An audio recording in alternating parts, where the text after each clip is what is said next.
kicking off a brand new series this morning. We're calling it Consumer Confidential, revealing things we don't always know but have always wondered about certain products and services. First up, air travel. Sara Keagle is a retired flight attendant with more than 20 years of experience and the founder of theflyingpinto.com. Sara, good morning. Nice to have you here. Good morning. Thanks for bringing your jetliner in. Yeah. First of all, no matter what happens on a plane and it goes wrong, don't take it out on the flight attendant, right? Right. You guys hate that. We hate that. Okay, of course. good. Yeah. We all want to know, we're clean freaks here. Yeah. How often do they clean a plane top to bottom? I mean, the whole thing. It just depends. I mean, most of the aircraft fly all the time because that's how they make money. So sometimes they remain overnight at a station, and that's when they get the thorough cleaning. Nastiest places, tray tables? Tray tables, seat back pockets, lavatories. Headrests. The whole thing. Yeah. Yeah, the headrest probably. But your hands don't touch the headrest often, but your hands do touch these areas, which is the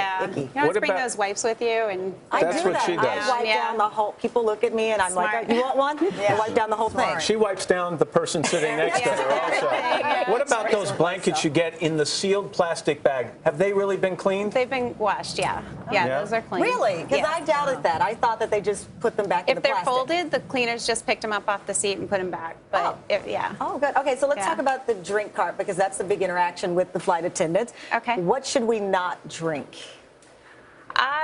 Well, you can drink anything off the drink cart. Okay. I think maybe coffee and tea if you're really a freak about germs. The tanks are potable water tanks, so it's hard to get those clean. So they've done studies. I've seen some studies on those that didn't look too good. The huge water bottles where when you ask for water, they pour out. Is that bottled water? Is that filtered? What's the story? It's bottled water. Once in a while, I've seen flight attendants refill those with the water on the plane if we run out, but not too often. So ask for bottled then. Ask for bottled water. All right, let's talk about the lavatory, that tiny Alice in Wonderland bathroom that a lot of us squeeze our heads into. What should we know about the bathroom?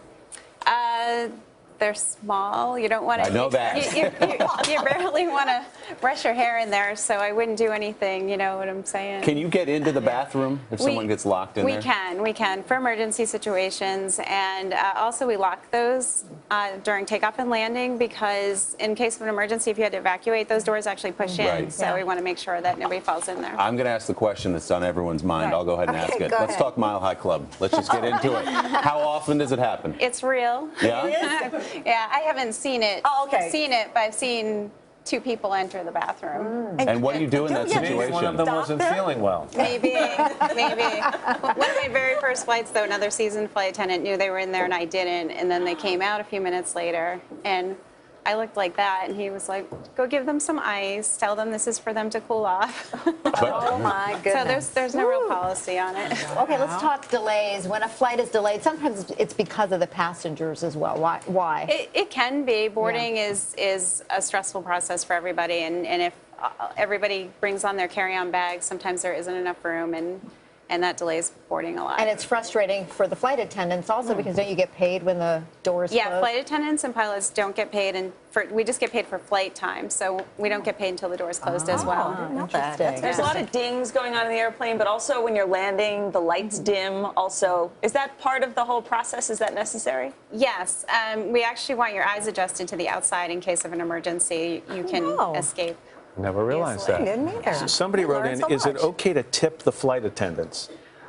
Well, it kind of, the airline discourages it, but if somebody insists, we don't want to insult them. Would we? Sara Keagle. Sara, thank you very much. Thank you. Hello, Today fans. Thanks for checking out our YouTube channel. Subscribe by clicking that button down there and click on any of the videos over here to watch the latest interviews, show highlights, and digital exclusives.